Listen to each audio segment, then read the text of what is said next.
Satisfação em tê-la aqui. O assunto é os desafios em manter a saúde mental no trabalho. Se isso já não era fácil antes da Covid, depois da Covid eu acho que piorou bastante, não foi? Boa tarde, seja bem-vinda. Boa tarde a todos os ouvintes e telespectadores. É sempre uma satisfação a gente estar aqui conversando. E é justamente isso. Teve sim um aumento. Todo mundo faz muito essa pergunta, sabe? Houve um aumento significativo, acentuado de adoecimento da saúde mental nos ambientes de trabalho nesse período de pandemia? E sim, houve sim, tá? E foi justamente essa questão mais, além das questões físicas da própria patologia, né, da Covid, bem como doenças psicopatológicas, como ansiedade, depressão. Então, essa mudança toda no cenário, que é um cenário que a gente chama de cenário de estado de guerra, foi um grande gatilho para o desdobramento de adoecimentos emocionais. Perfeito. Aí a gente já se pega com a depressão. Havia já, salvo engano, havia uma previsão da Organização Mundial de Saúde de 2019 para 2020, dizendo que mesmo sem pandemia, essa previsão era sem haver a previsão da pandemia, até porque ninguém previu a pandemia, não. A OMS dizia que 2020 seria o ano da depressão no mundo inteiro. E nós noticiamos isso aqui. Nós reproduzimos isso, inclusive, com você, né? E é claro, chega uma desgraça dessa aí para acabar de lascar ainda mais. Jessiane, os números, eu acho que não tem limites, né? Para depressão, muito mais pós e durante a pandemia. Então a gente tá vendo assim pessoas com uma baixa autoestima, vocês podem dizer isso, muito forte, depressivas, perderam seus empregos. Ontem eu estava vendo aqui algumas postagens na rede social, né? A cidade de São Paulo, a capital, tem 40 mil pessoas morando na rua. Mas lá tem um cara que acha que vai ser presidente, né? Como é que você não faz o dever de casa? E lá, eu estava vendo hoje de manhã pela CNN, né, um morador de rua que perdeu tudo. O cara tinha casa, o cara tinha carro. Ele mora numa barraca na rua. E todo dia ele vai pro Cine procurar emprego. Eu vi isso hoje. Não foi ninguém que me contou. O cara vendeu tudo. Ele vendeu o celular para comprar uma barraca de campo e para morar numa praça. Esse cara é um herói. Sabe? Eu queria poder ter condições, ter uma empresa para dizer, bicho, vem, só serve São Paulo para você.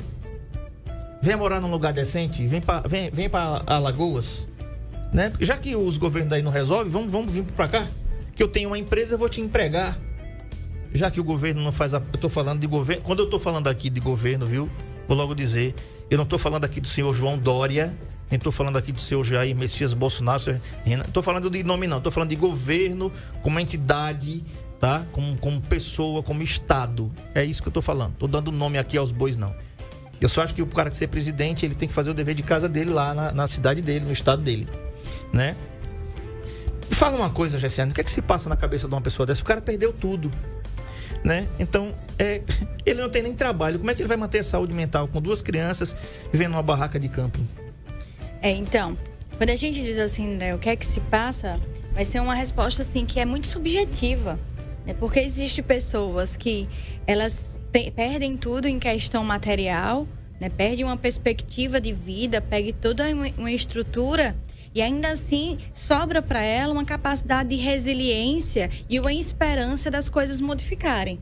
Já existem pessoas que não. As pessoas que têm essa capacidade de se adaptação, mesmo diante da frustração, é o que a gente fala de pessoas que têm uma alta tolerância à frustração e elas conseguem ressignificar, se reconstruir ali, elas conseguem ter ainda assim uma saúde mental dentro do esperado para as possibilidades que ela está vivenciando naquele momento.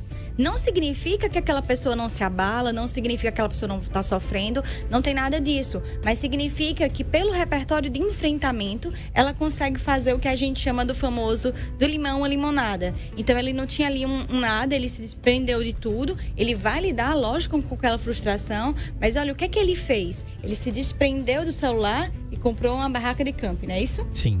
Ou seja, ele criou ali uma estratégia de sobrevivência. Ele conseguiu pegar ali dentro das possibilidades que ele tinha e ressignificar naquele momento o que era mais importante, o que era mais necessário para a sobrevivência dele. Ele deveria estar nessa situação, na condição de humano, nenhuma pessoa deveria estar nessa condição. Principalmente quando a gente sabe que é de obrigatoriedade do Estado dar todo esse suporte de desenvolvimento para o ser humano. Mas como ali ele se viu como uma pessoa despertencente, né? O que a gente chama de marginalizada. E marginalizada não é uma pessoa que é marginal, tá, gente? Marginalizadas são as pessoas que estão à margem da sociedade, estão desprovidas de todos os cuidados do direito, de tudo que é base para a sobrevivência do ser humano.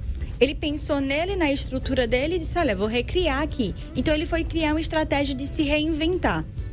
Obviamente, existe sofrimento ali emocional, mas o repertório e a capacidade dele de enfrentar a situação tornou aquilo um pouco amenizado. E às vezes, André, como ele tem uma família, às vezes ele não está pensando nem nele. Então ele não está tendo tempo e o direito de sofrer a frustração, porque não é uma opção. Talvez ele esteja, né? E isso é uma hipótese porque eu não conheço ele, eu não conversei com ele, então não sei como é que está a subjetividade dele nesse processo, mas talvez ele não esteja nem priorizando o próprio sofrimento para entender. Por quê? Porque ele não tem tempo para parar, para pensar, para dizer assim, olha, eu vou sofrer. Por quê? Porque se ele parar para sofrer, ele vai morrer de fome.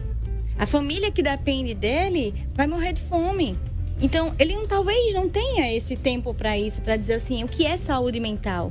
Porque tem pessoas que não têm o direito de entender que estão emocionalmente abaladas, porque a única condição é sobreviver. Então, ele está numa condição de sobrevivência. Então, talvez ele, por ter um repertório de enfrentamento maior, ele está ainda conseguindo tentar as possibilidades de sobrevivência. Mas nem todo mundo tem a mesma estrutura emocional. Então, tem pessoas que elas não conseguem nem lutar por si, não conseguem lutar por uma rede familiar que tem, e aí elas paralisam. Elas entram no repertório de sofrimento que ela não consegue se desenvolver. Então, ela começa a tentar amenizar aquela dor emocional, muitas vezes recorrendo a vícios, tá? E pode ser álcool, pode ser drogas, vai sempre pensando ali em uma compensação para diminuir aquele impacto, aquela dor. Então, afirmar o que é que ele está sentindo, isso é justamente impossível por a gente não ter tido contato, não ter ouvido, não ter visto. Mas a gente pode compreender pelo processo e o funcionamento do ser humano como deve ser mais ou menos o sentimento ao que ele está passando. Principalmente quando a gente tem um processo de empatia e a gente consegue se colocar naquela situação. Então, imagine você que hoje é pai, né, que pensa nos recursos que os seus filhos, eles não precisam dormir ou viver o dia chorando, pedindo algo e você não poder dar. Certamente, quando os seus filhos querem a mais, pela estrutura que você tem, André, você sabe o momento certo de dizer, olha, dá para receber um sim e dá para receber um não, porque o não também é criar ali uma rede de estrutura, é a gente ensinar nossos filhos a lidar com as frustrações, com a limitação, mas o sentimento de dor dele vai ser menor. Por quê? Porque ele sabe que tem a condição de ter, mas que aquele não é o momento ideal para aquilo. Então ele entende de uma forma diferente, né? Diferente de não ter e dizer assim, você não tem, não é uma opção. É justamente não ter recursos para. Então isso diferencia muito na mentalidade de cada um. O alagoano Djavan escreveu uma música chamada Esquinas, né? E essa letra dessa música, eu acredito que diz, para quem entende Djavan, né? Ele diz assim, sabe lá, abre aspas, né? Sabe lá o que é não ter e ter que ter para dar.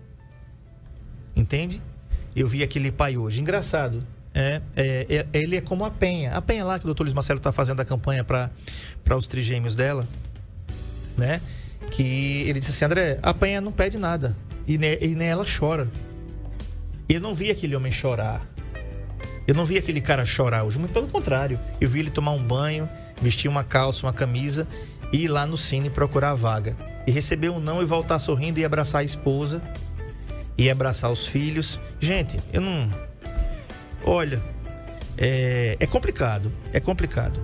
Quando você quando você tem um filho, já falei isso aqui antes, né? Eu já tive a experiência de meu filho chegar para... Não foi nem para mim. Se fosse para mim, ainda era bom. Naquele tempo, Valéria... Eu levava eles pro quarto, ia orar com eles, com cada um deles.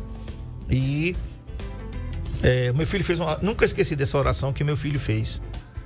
Ele não orou comigo, mas eu ouvi ele orar, né? Ele disse assim: Papai do céu, manda mais lanche. Eu nem preciso dizer para você como é que estava a situação lá em casa nesse tempo. Entende? A oração foi essa do meu filho. Foi rápida, não foi, Edmilson Melo? Papai do céu, manda mais lanche. Tá bom? Fecha aspas. Vamos voltar aqui pro tema, senão o coração do Pepes não aguenta. Os desafios em manter a saúde mental no trabalho. Jesse, as organizações vêm mudando, o home office cresceu, é um fato, não volta mais atrás, né? Algo que inclusive eu estava conversando com um advogado aqui em Arapiraca no sábado, e ele falando que a justiça vai ter uma modalidade agora que talvez nem volte mais presencial, seja mesmo online. Então, como é que está a saúde do povo? Você que é psicóloga, você que atua, estava lá no seu consultório agora, vai voltar para lá para atender à tarde. Como é que está o juízo do brasileiro, né? Como é que está esse desafio de manter a saúde mental no trabalho? As empresas pressionam ou não pressionam? Ou quantas empresas não pressionam? Eu mesmo me pressiono por causa da empresa. Eu tenho medo de ser demitido e por ter medo de ser demitido, eu fico pisando em ovos, eu não tenho coragem de dizer nada, eu, fico em cima do muro, não tenho... Enfim, o que é que está acontecendo com a nossa cabeça? Tá, vamos lá, André. A gente sempre precisa pensar muito na própria cultura organizacional, né? Porque, assim, o pilar da empresa é o que ela determina como a sua cultura. E a sua cultura, ela inicia ali quando o dono da empresa, ele pensa em montar um empreendimento e ele diz assim, olha, a missão da minha empresa é essa. É isso que eu quero entregar. A visão da minha empresa é chegar ali, mas eu preciso ter os meus valores. E os meus valores são esses. Então, a gente precisa, às vezes, como eu trabalho muito nos processos de empresa, entender se o meu colaborador, independente da posição do organograma, que é a estrutura hierárquica da empresa, se ele atende o meu pensamento de política da empresa. Exemplo, às vezes o meu valor é a ética, é a honestidade, é a dedicação, é a união. Às vezes, muitas empresas pegam esses valores. E quando contratam os colaboradores, o colaborador é muito individualista. Como é que eu mantenho a união? Então, o que é que a gente tem que fazer? Alinhar sempre o pensamento da empresa ao pensamento do colaborador. Aí, o que acontece no processo para iniciar os adoecimentos da empresa? O que quebra são as incoerências. Uhum. Ou seja, às vezes, o dono da empresa, ele fica muito por fora, né? E aí ele tem um gestor que tem um pensamento totalmente oposto dele. E às vezes a gente se depara muito gestor que comete muito assédio moral. Ele pressiona demais, ele diminui, ele despotencializa os seus colaboradores. E isso são os fatores que vão ali agravando a própria produtividade, a saúde mental, o desenvolvimento daquele colaborador. Existiu várias mudanças. Quando a gente começa a entrar no processo de home office devido à pandemia, primeiro foi um impacto muito grande. Foi sentido esse impacto. Por quê? Porque as pessoas, muitas, principalmente de uma geração um pouco anterior à nossa, algumas não tinham habilidade com a própria tecnologia. Então, imagine você sair dessa sua zona de conforto, que está ali no operacional executando, e se depara agora que eu tenho que aprender a lidar com a tecnologia. Não dá para ficar mais naquilo que é manual. Uhum. Então, as pessoas que elas foram os meus dados percebidos, elas se desesperaram um pouco mais, porque a produtividade dela ia ser quantificada e qualificada por uma outra perspectiva. Então, ele começou a sair da sua zona de conforto, ele sabe muito bem executar a sua função, contudo, dentro das ferramentas que lhe eram exigidas, ele não conseguia dar as respostas esperadas do jeito que fazia anteriormente. Então, essa questão de se assustar, de se sentir despertencente àquela modalidade, começou a impactar na própria autoestima e a capacidade de potencialidade daquele colaborador. Então, isso vai interferindo, porque eu vou me sentindo inferior diante da demanda, eu vou me sentindo despotencializado. E isso já foi outro indicador que foi mexendo com a própria saúde mental. E aí, ao mesmo tempo, o home office, ele tem uma faca de dois gumes. Porque para algumas pessoas foi tipo assim, um momento de frustração muito grande e de recomeço. Sim. E aí, quando as pessoas tiveram essa flexibilidade cognitiva, essa capacidade de se reinventar, o que as pessoas fizeram? Elas foram adorando, porque elas foram aprendendo outras modalidades, outras formas de trabalhar. As pessoas que conseguiram caminhar pela capacidade de lidar com o que é diferente, elas conseguiram se desenvolver melhor. Mas também as outras pessoas que são mais rígidas, engessadas na sua função, elas sofreram mais. Uhum. E aí, são perspectivas diferentes. Outras pessoas que mesmo tendo toda a habilidade, elas se deparam em sair do seu ambiente de trabalho, principalmente mulheres, foram muito sentido para lidar com entender, primeiro, às vezes, tem uma estrutura familiar que às vezes não compreende que a mulher está em casa e está trabalhando em home office. E aí ela não tem somente aquela função. Ela tem a função de prestar toda a sua produtividade para a empresa dentro daquela carga horária, bem como ela está em casa e manter a casa em ordem. E às vezes o filho não estava indo para a escola porque também estava na modalidade online. Uhum. Então ela também tinha que se desdobrar entre prestar serviço e mostrar, conscientizar aquela criança que ela estava trabalhando, que ela estava em casa, mas ela não estava de repouso. Porque a mentalidade da criança é que os pais estavam onde? Trabalhando fora. Uhum. Então foi muitos desafios, assim, porque algumas mães, elas conseguiram... começaram a perceber uma dificuldade e isso mexia muito com ela. Então, em vez de eu ter uma jornada de trabalho no meu ambiente de casa, eu tinha diversas jornadas. Então, assim, quando a gente ainda tem um parceiro que ele consegue compreender, ele entendia e auxiliava. Mas foi muito percebido que as mulheres que os parceiros não compreendiam, existia uma sobrecarga. Então, existia uma cobrança daqueles resultados serem apresentados, né? Ao mesmo tempo que tinha flexibilidade de horário, não se tinha. Por quê? Porque existiam outras jornadas que exigiam mais. Então, essa sobrecarga exigiu demais. E isso mexeu com a estrutura emocional. De tipo, eu tô aqui, mas eu não estou aqui, não posso dar atenção, ver no meu filho me exigir atenção. Ao mesmo tempo, eu tenho que cuidar das coisas de casa. E aí começou a ter esses gatilhos de ansiedade por tentar mostrar e se sentir incapaz. Então, assim, para cada pessoa existiram variáveis diferentes. Eu tive experiências no consultório com muitos professores. E aí como eu atendo adolescentes e adultos, eu tinha perspectivas diferentes. Os alunos, chegou muito, André, muito no consultório, os pais preocupados, achando que o filho tinha TDAH, tinha algum tipo de dislexia, porque o rendimento acadêmico estava caindo demais, ele não conseguia manter a concentração. Então, eu fui trabalhando muito a conscientização dos pais e explicar que, peraí, a gente tem uma educação que não é autogestão. A gente não foi acostumado, André, a dizer assim, olha, você quer aprender alguma coisa? Vai por você, pega um livro, pesquisa. Vai lá e faça. Não foi assim, a gente não foi educado. A gente foi educado a fazer depois que um mentor direcionasse. Então, a criança e o adolescente, ele começou a se deparar que ele tinha uma liberdade a qual ele ainda não sabia usar. Uhum. Então, ele estava na frente de um computador e ele tinha que ficar focado naquele estímulo. Então, a concorrência de estímulos que ele tinha em um ambiente, que era um ambiente de casa, confortável, era o quarto, era comer, não precisava, não era exigido, nenhuma escola exigiu que o aluno mantesse a câmera aberta. Então, assim, às vezes o aluno deixava lá e nem estava lá. Então, assim, ele realmente não focava, não absorvia aquele conhecimento. Os professores, imagine um professor introspectivo, que não tem necessidade de aparecer em câmera. E que nem gostava, não tinha a menor habilidade nenhuma, né? Tinha que ficar gravando a aula online.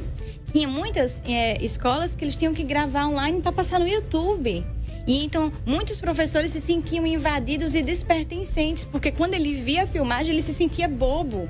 Por quê? Porque ele não conseguia interagir com aquilo ali. Não tinha plateia. Você imaginou você falar não tem plateia. Pra ninguém. Essa dificuldade de você se conectar com a câmera é uma prática, é um momento. Né? Então, tudo isso foi machucando e ferindo demais o emocional. Já que é a saúde mental, os desafios de manter a saúde mental, né? A gente agora está vivendo uma nova onda, tem essa Omicron aí, e algumas pessoas estão pegando, outras já pegaram. Então, como é que fica essa questão? Como é que fica essa saúde mental dessas pessoas que estão sãs e que correm o risco de pegar? Como eu fui o primeiro aqui a pegar a Covid, depois uma galera pegou, teve gente que não pegou, graças a Deus, fui vacinado, enfim. Como é que está isso agora, em pleno 2022, na cabeça do trabalhador brasileiro? Olha, André, é interessante isso, porque o que acontece? Olha a diferença de pico que houve. Quando a gente começou a própria pandemia, foi assim um boom de informações aversivas que deixava a gente extremamente apreensivos.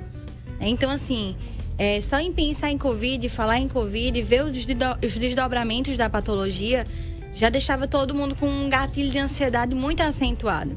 E as pessoas que mais sofreram de ansiedade e depressão foram pessoas que já existiam aquele quadro patológico. As outras pessoas, elas tinham medo, mas conseguiam ainda ficar de forma mais funcional. Outra parte das pessoas, elas desenvolveram a crise de ansiedade dentro do processo da pandemia. Por quê? Porque a pandemia, como a gente fala, deixa a gente em estado de alerta. É uma ameaça à nossa própria sobrevivência. Então, a nossa amígdala cerebral, ela fica assim, ativada o tempo todo. Então, ela diz assim, olha, a gente está em um risco iminente a qualquer momento. Então, quando a gente começa a ver as questões de óbito, dos números crescentes, as pessoas ficam muito assustadas. Mas depois de um tempo, esses números eles começam a ficar oscilantes. Ora sobe, ora baixa. As pessoas que mais sofreram o impacto de forma direta, ou seja, perderam um parente, ficaram na UTI, elas tendem a ter ainda uma preocupação maior com a pandemia. As pessoas que tiveram e disseram assim, não, foi leve, não foi nada, não é tudo isso, ou seja, não sofreram aquele impacto, elas tenderam a naturalizar a pandemia. Então, assim, hoje a gente tem ameaça de outros vírus, então a gente vê boa parte da população muito relaxada, muito desleixada, por isso que não se preocupa com vacina, mas comigo não teve isso, na minha família isso não aconteceu, era qualquer outra coisa, e vai buscando outras patologias que estão mais crescentes na estatística para fundamentar a própria ausência de responsabilidade social. Então, assim, hoje a gente consegue ver que pela pandemia, boa parte das pessoas diminuíram seu estado de alerta. Então foram assim, naturalizando e entendendo. Não, eu vou ter que manter afastamento, eu vou ter que usar máscara, eu vou ter que ter esses cuidados. Outras não têm nem essa preocupação. Então, assim, vai muito de uma pessoa para outra. Mas hoje o gatilho, ele foi mais reduzido. Então, quando a gente vem a Omicron, vem outras variantes, as pessoas dizem assim, mas o pior não era a Covid? Superamos a Covid. Já tem outras pessoas que sofreram o impacto de forma mais forte. Então, só de falar, não acredito que está acontecendo de novo, leva essa pessoa a voltar uma memória de aversão, de sofrimento e emparelhar. E viver aquele 2020 ainda em 2022. Então, para algumas pessoas, as proporções estão em alta, a ponto de ter medo de ir para a escola, a ponto de voltar aos ambientes de trabalho. Para algumas pessoas, André, as crises de ansiedade aconteciam por estar trabalhando home office, por precisar de contato social. Para outras pessoas, o desespero teve que se retornar ao ambiente presencial. Então, assim, cada pessoa, na sua subjetividade, vai sentindo o seu gatilho de uma forma diferente. Hoje, a gente vê que, comparado ao ano de 2020, o estado de alerta foi mais reduzido. Então, as pessoas estão tendo crises de acordo com a sua proporção de vivência. Então, a gente percebe que, sim, até então, lá no consultório, dentro dos dados que eu tenho, eu percebo que ainda está mais reduzido os gatilhos do que o ano de 2020. Então, até por conhecer a própria realidade, né? De como é verdade. Às vezes, a gente se prende muito, tá todo muitas vezes com um pensamento lá em 2020, no que aconteceu e com medo de repetir aquele mesmo ciclo. E eu sempre digo o seguinte, se a gente não fecha os ciclos, ele sempre vai se repetir. Porque a gente precisa aprender. As consequências que a gente tem hoje desses novos vírus, né, e essas proporções são de responsabilidade social. São nossa responsabilidade.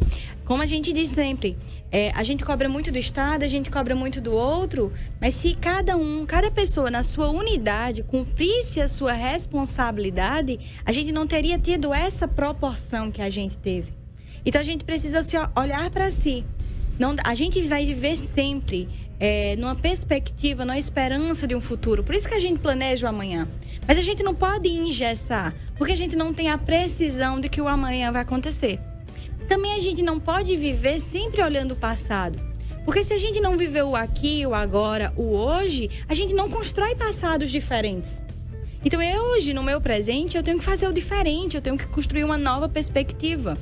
Eu tenho que construir uma nova estratégia de enfrentar e de lidar com isso. Eu preciso ter a capacidade de ressignificar. Dentro do nosso processo evolutivo, as perdas, as mortes, elas são algo natural. Mas não é natural a gente perder quem a gente ama. Viu essa diferença? Todo mundo vai morrer. Mas não é natural que seja comigo. Não é natural que seja eu, que seja um familiar meu. Então eu tenho dificuldade, eu compreendo que a morte existe. Mas eu tenho dificuldade enquanto pessoa de compreender que eu vou perder por essa morte. Então a gente precisa trabalhar essa percepção e aprender a viver e aproveitar os momentos de agora. Porque a vida acontece agora. Então, o que é que eu posso aproveitar de mim? O que é que eu posso aproveitar da minha família? Porque, no final, o que vai fazer e o que vai eternizar as pessoas são as memórias, são as lembranças. Sim. São o que a gente fez. E o que a gente faz é agora. Então, as questões de saúde mental que a gente modifica, a gente tem que trabalhar a gente. Se eu tenho uma relação de ser humano humanizada, que esse é o maior desafio do ser humano, que é incoerente. Porque a gente já diz aqui, somos humanos. O que é? Se eu sou humana, é coerente, é lógico que eu seja uma pessoa humanizada. Mas não. A gente ensina o ser humano, André, a ser humanizado, a saber como tratar os outros, como se relacionar com as pessoas. E aí muita gente, ela passa o processo de luto por descrença, por não respeitar o limite do outro, pelo sentimento de culpa. Então as pessoas que elas se apegam a esse sentimento de falta, de falha, elas sofrem um luto de uma forma mais intensa. Então a gente vai aprender a naturalizar que a perda, ela acontece, ela é dolorosa, a gente precisa sentir para a gente ressignificar e dar continuidade. O luto, ele precisa ser sentido, mas ele foi naquele momento. A vida tem um limite para cada pessoa. Então, a gente diz assim, a gente só vive uma vez. Isso não é verdade. A gente vive todos os dias, a gente morre uma vez. Só que tem pessoas morrendo todos os dias, porque elas estão deixando de viver. E elas morrem enquanto estão vivas, tá? Então, se a gente saber se relacionar com os seres humanos, o meu ambiente de trabalho, ele vai ser saudável. Porque eu vou saber respeitar os seus limites. Eu vou saber lhe tratar bem. Verdade. Eu vou chegar em casa e vou saber tratar as pessoas da minha família. Então, tudo que está relacionado à saúde mental está relacionado ao contato da pessoa com o outro humano. Então, a gente precisa saber, eu trato o outro como eu quero ser tratado? Muitas vezes não. Eu trato o outro com uma soberba porque eu entendo que para o meu ego eu tenho um poder maior sobre o outro. Então, o que é que o meu comportamento ele é responsável por adoecer os outros? Então, tudo na vida é uma questão de como a gente se percebe e como a gente vai interagir com o outro. Então, assim, a gente vai passar por várias perdas, porque esse é um processo evolutivo, mas dentro da pandemia a gente aprendeu muito. A gente cresceu muito. A gente entendeu o valor do abraço, tá? A gente entendeu o valor da respiração. Qual a importância do ar? Quem parou para agradecer o ar antes da pandemia? É verdade. É o que a gente tinha em abundância. E aí a gente passa por uma situação que diz assim, olha, o ar que você respira, ele é privilegiado. A gente só sente isso quando a gente está na falta. Então a gente começa a aprender e ter uma cultura de valorizar e viver as pessoas enquanto a vida. Porque quando elas se vão, a gente vai ficar sofrendo pela escassez daquilo que a gente poderia ter em abundância. Então só vai fazer sentido quando a gente entender o nosso valor e o valor do outro. E isso vai ajudar e vai melhorar muito a nossa relação e a nossa evolução enquanto ser humano.